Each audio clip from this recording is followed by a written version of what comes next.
رکعات را نشوي په فرضو کې او څلورم رکعت مې د امام سره را لاندې کو.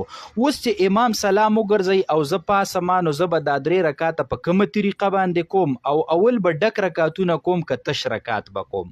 جواب: کله چې تا نه 3 رکعاته تلي وي په 4 رکعاته فرض مونځ کې او امام سلام وګرځي او ته پاسې نو ته به اول ډک رکعتونه کې او اخیری به تش رکعت کې. تش رکعت خو یو تا د امام سره رړولې یو درنه تللی نو چې پاسې اول به ډک رکعتونه دواړه وکړي او بیا به اخیری تش رکعت کې. اوس د کولو طریقې څنګه ده؟ نو د کولو طریقې دا ده چې امام سلام وګرځي او ته پاسې نو د ثنا نه به شروع وکړي، د سبحانک اللهم نه الحمد به مو وي او د ولد والین امین نه پس به صورت هم وي، رکوع به وکړي او سجدې به وکړي او په دې اوله قاعده باندې په دې اول رکعت باندې به کښېني.